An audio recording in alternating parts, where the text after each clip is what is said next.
What do we have? Vacuums. What do we want? More vacuums. What are we going to do with them? We have no idea.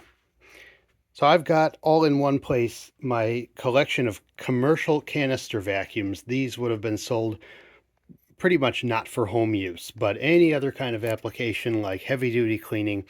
And these range from the 1920s all the way up through the 80s or 90s in some of these cases, but most of them are mid-century.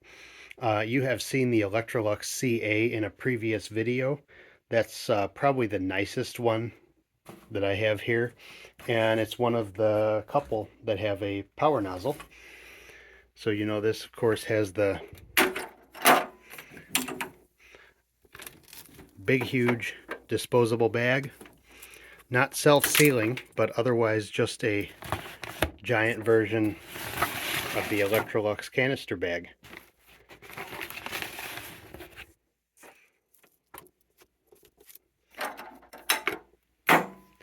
Have I just broken off the...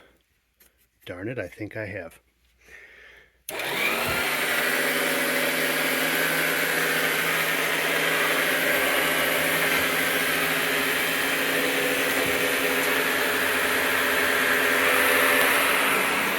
As you can hear, the power nozzle is actually louder than the vacuum. This vacuum being also one of the quietest machines that I can share. Well thought out, a cord wrap, a place for the tools in the back. Just an extremely well engineered machine. They even had an optional wet pickup kit that I still don't totally understand how that functions, as the motor draws from the bottom, the intake is at the top, and somehow that wet pickup kit even allowed the sensor to function. So can't really hope to find one of those.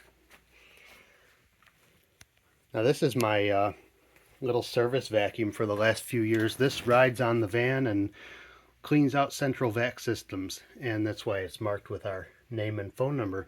This is a Thoromatic product. They were a commercial floor machine company in Chicago.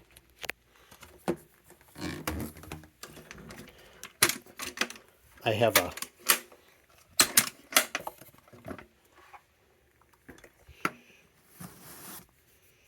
a disposable microfilter bag in here and a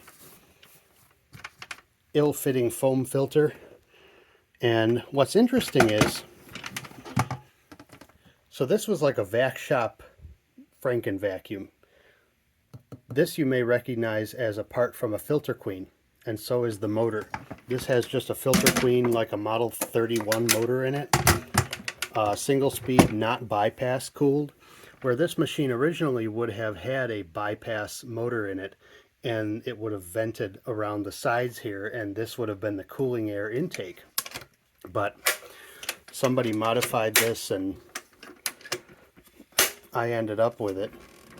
This motor is a little more powerful than the bypass motor would have been that was in here, I believe.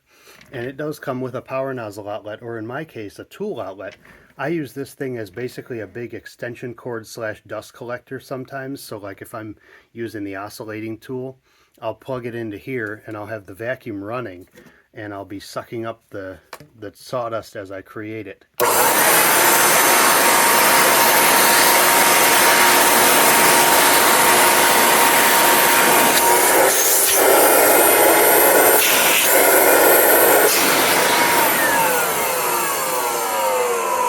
The bearings are sounding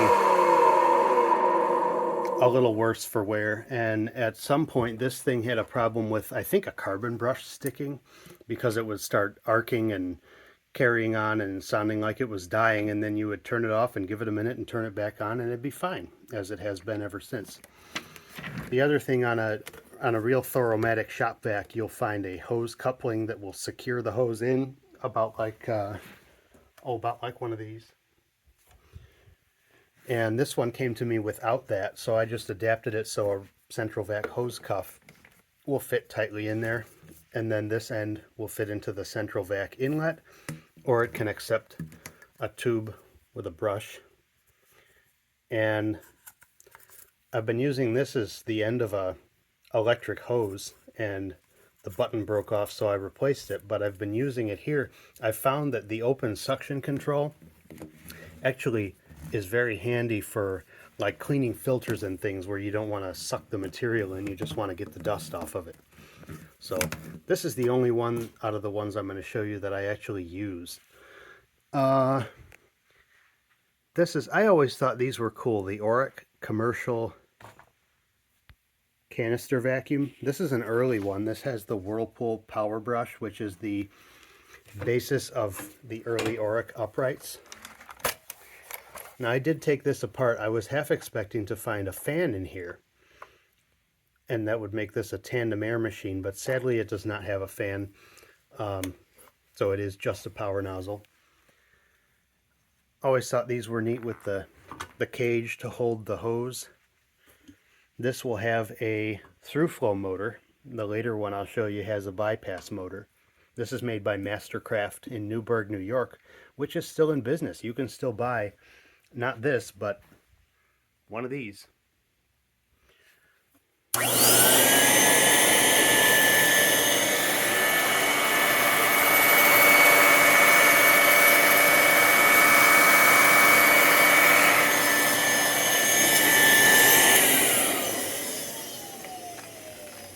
Now I'm not running that on the carpeting because the belt keeps coming off, and I didn't feel like troubleshooting that for this video.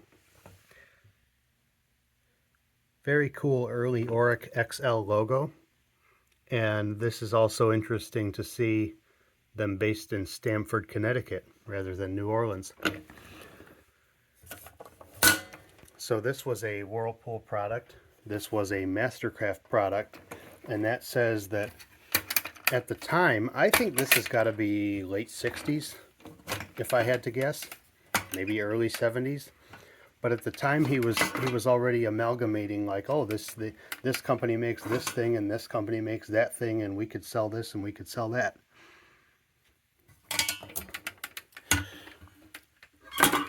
I mentioned I like the cage design, but in use, it's a little awkward, but at least it gives thought to storage, unlike some of these other ones.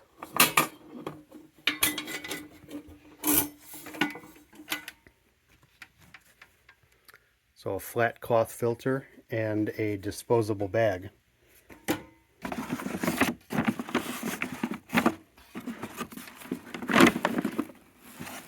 That just goes on there. I can't be sure, but at this point it does not appear that they were intending this to be adapted for wet pickup because it does not have a bypass motor. But at that time they were somewhat more lax about these things. Perhaps Underwriters Laboratories wasn't yet requiring a wet pickup machine to have a bypass motor. But you can see also, like my little Thoromatic, for the power nozzle, it just has a regular wall plug, which you then connect that to.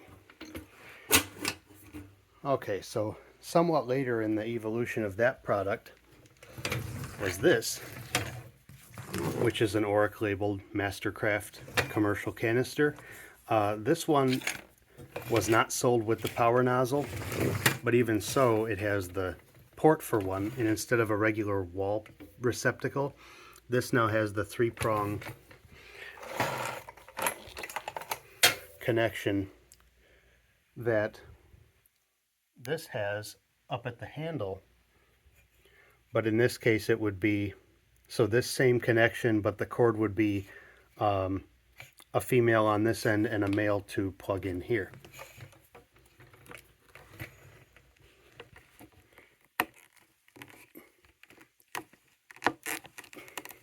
You get the idea, about like that. So if you bought the power nozzle, you would have gotten an 1¼ hose, but this machine, having been sold, I guess more for wet pickup applications, because it has an S1 and a squeegee, came with the 1½ hose. And this has a bypass motor, which makes it safer for wet pickup, as the vacuum air does not go through the motor windings. And you can tell it's bypassed because there is separate ventilation for the different parts of the motor. This will be working air out, cooling air in, cooling air out.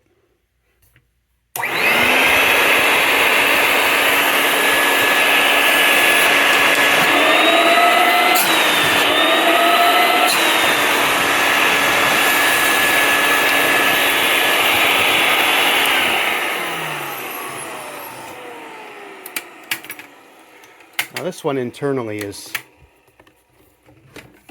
very similar to that last one.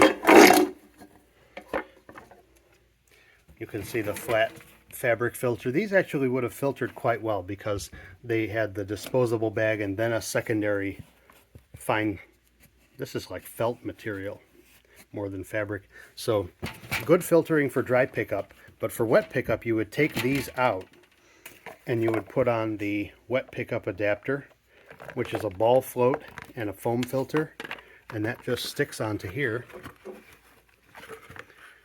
And then you could use this for picking up liquids. And so I think the keys to being UL listed for wet pickup are: number one, a bypass motor, and number two, the suction. You have to have a float in there that shuts the airflow off when it's full. Otherwise, you've probably, if you've ever used a shop vac for wet pickup and you start getting little bits of water coming out the exhaust because it's almost full, but it's not full enough to raise the ball float. That's what's to be avoided.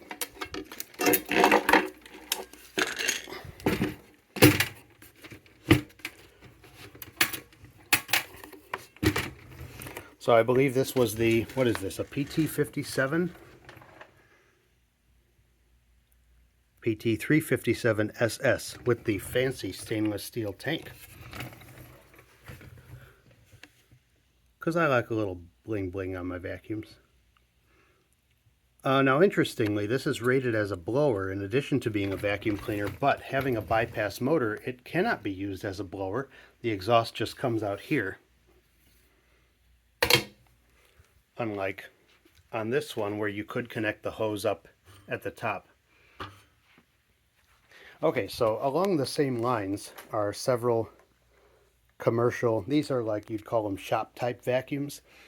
They're just like a 1960s, I mean the 60s were before you could buy a consumer grade shop vac at Kmart, but these would have been for commercial institutional use. They're just built heavier, they have super long cords and nicer wheels, and all in all just a nicer quality piece of equipment.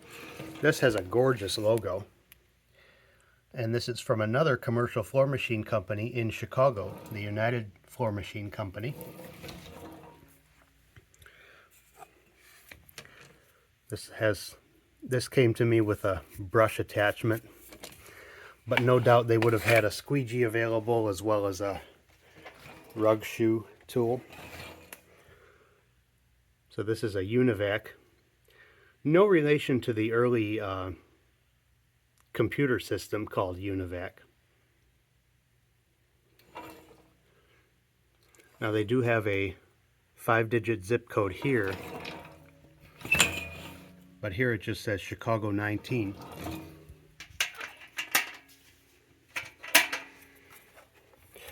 And this will be bypass cooled, so air out, cooling air in. Has a ball float.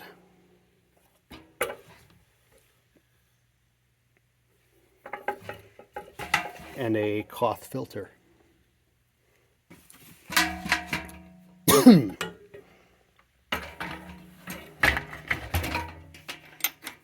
Now my excuse for buying machines like this is that I think they'll make great service vacuums, like for service calls and stuff, but in this case this is just too nice to want to bang around in a truck and destroy. So here it sits.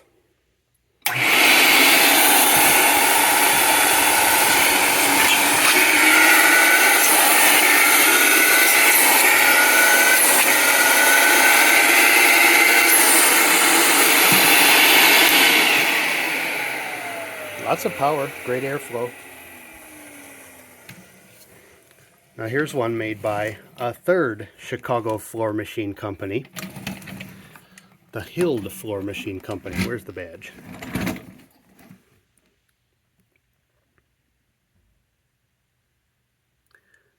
And I believe this will be late 50s, early 60s.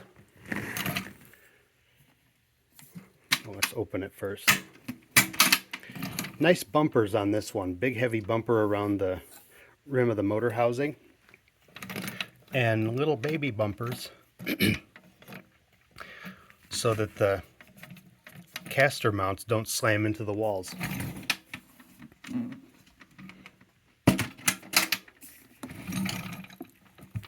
And we have a quick release for the hose.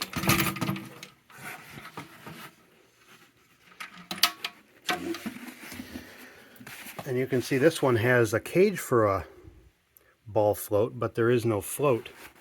So in this case, all that cage is doing is preventing the fabric filter from becoming stuck to the motor intake.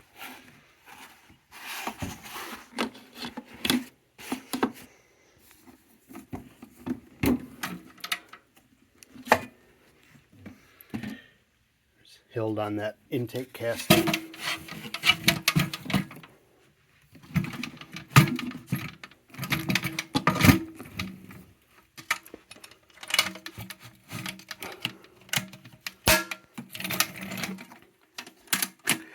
I mentioned the really long cords on these, which is really nice anyway, but these cords are oftentimes so much more supple and nice to coil and uncoil than the ones that we're used to today, because these have a rubber insulation instead of the thermoplastic, which means that they also sometimes don't last as long, but in this case this is held up nicely. And Hild always used turquoise for their trim colors.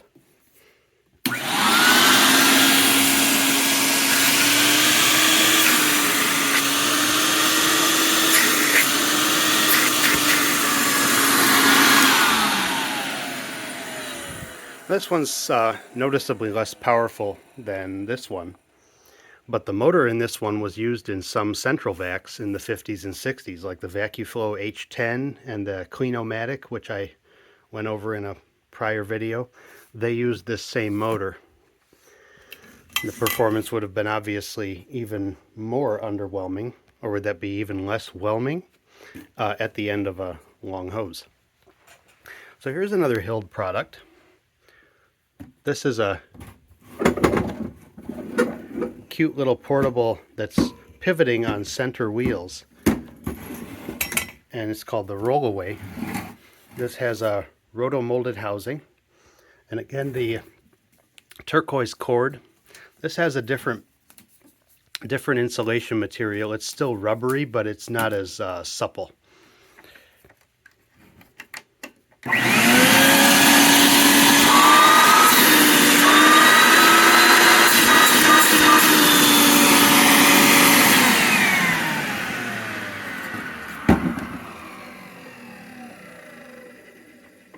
Now, this one's actually more powerful than that one.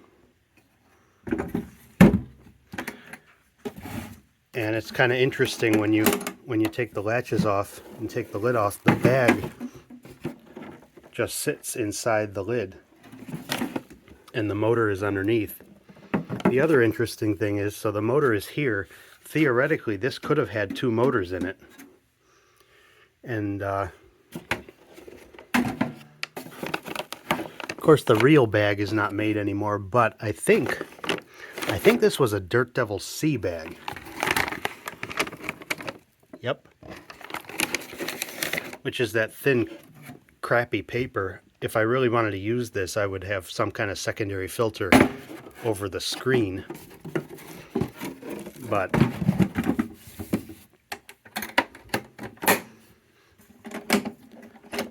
this, again, I'd love this as a service vacuum, but then it would get tore up, and it's not like you can just go get another Hild Rollaway. Oh yeah, look at that, two vents on the bottom. as well as these little ones around the side. I wonder if they made a 2-motor version of this. Okay, and you saw the Invincible in a prior video. This will be the oldest one here. Also the biggest and heaviest. Another pocket for the tools in the back. Maybe Electrolux copied this. And this gigantic, ridiculous motor that'll just be, you know, it'll survive an apocalypse.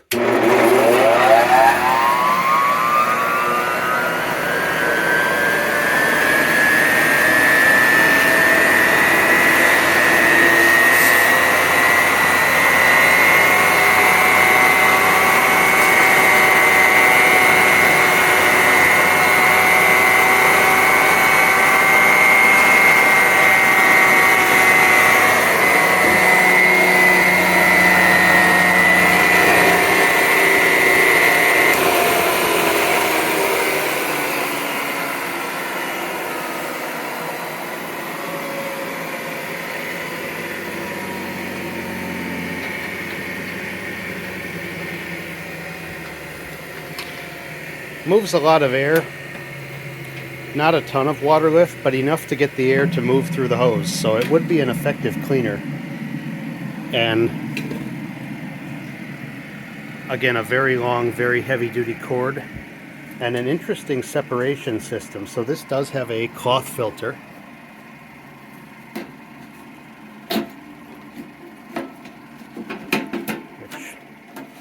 Being that this is pushing 100 years old, I should be rather gentle with these. And you can see this filter is big and it's folded to give it a lot of surface area, and that screen design gives you airflow inside and around the entire surface. So that would keep the airflow strong. The other cool thing is it has this little cute bucket in the inside so that the dirt goes in here, and you could empty this more frequently, and then you could just take the filter out and shake it when you notice the airflow getting wimpier.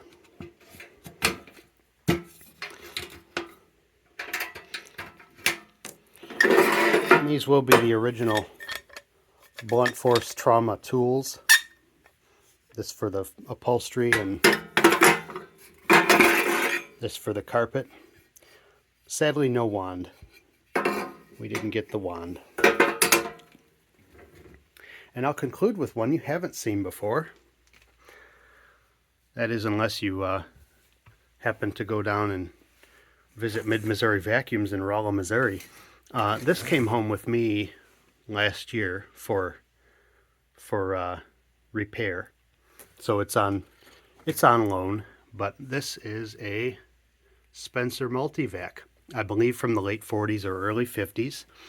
And you can see it's made like a mini version of a Spencer central vacuum with that sugar scoop housing, but it's little and cute. This is only like 2 feet tall, and the motor has 3 fans attached to it.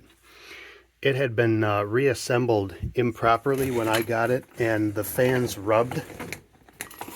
Well, I got that sorted out, so it does work, but it's not perfect because if you move it a certain way, the fans can still rub. So there's still something that's not quite right. Now this has an interesting, first of all, I get a kick out of the fact that they just gave it a central vac inlet on the front, and then you would buy a Spencer central vac system hose and tool set for this.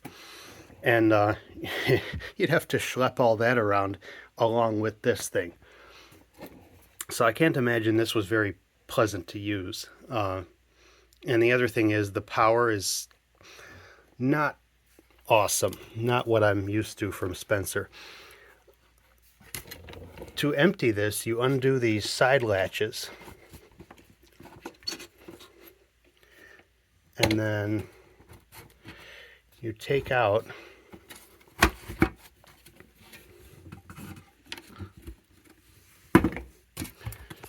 they were really counting on you having 2 hands available for this. You take out the little tray and dump it. And you can see up above there is a big cloth filter.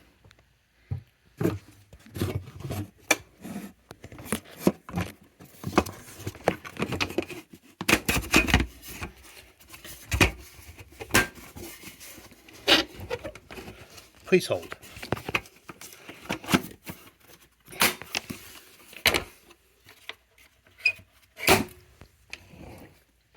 And the filter is accessed from the top.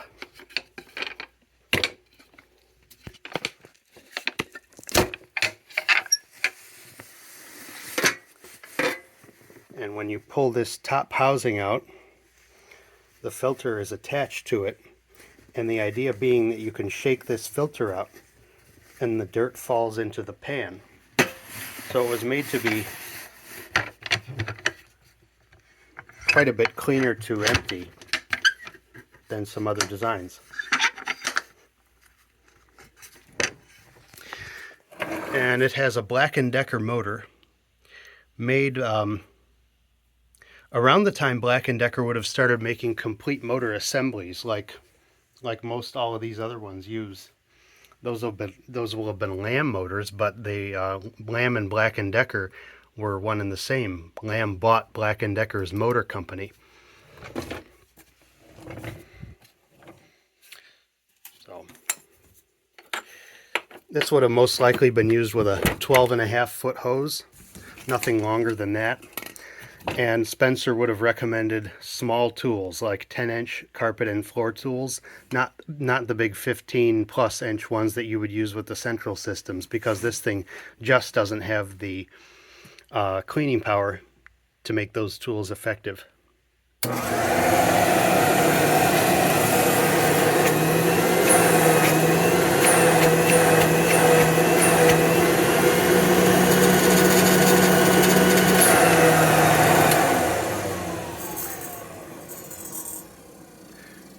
And you can just hear those fans start to rub if I leave my hand on the end of the hose for long enough. This does have a little muffler on the exhaust. This part came with the machine, but it was missing the top. And I found that a bottom of a coffee can was the perfect size. So that's why that looks like the bottom of a coffee can, because it is. Another machine with an extremely long and supple cord. It's really pleasant to wind and unwind, but there's no provision for storing the cord or the hose or the tools. So I guess you would cart this to wherever you needed it, set it up and bring the hose and bring the tools. Seems like kind of a pain compared to the more self-contained machines such as this one with its basket, or certainly this one, or even one of the Oryx. So anyway, I hope you've enjoyed this look at my my crazy commercial canister cleaner collection. And as always, thank you for watching and happy vacuuming.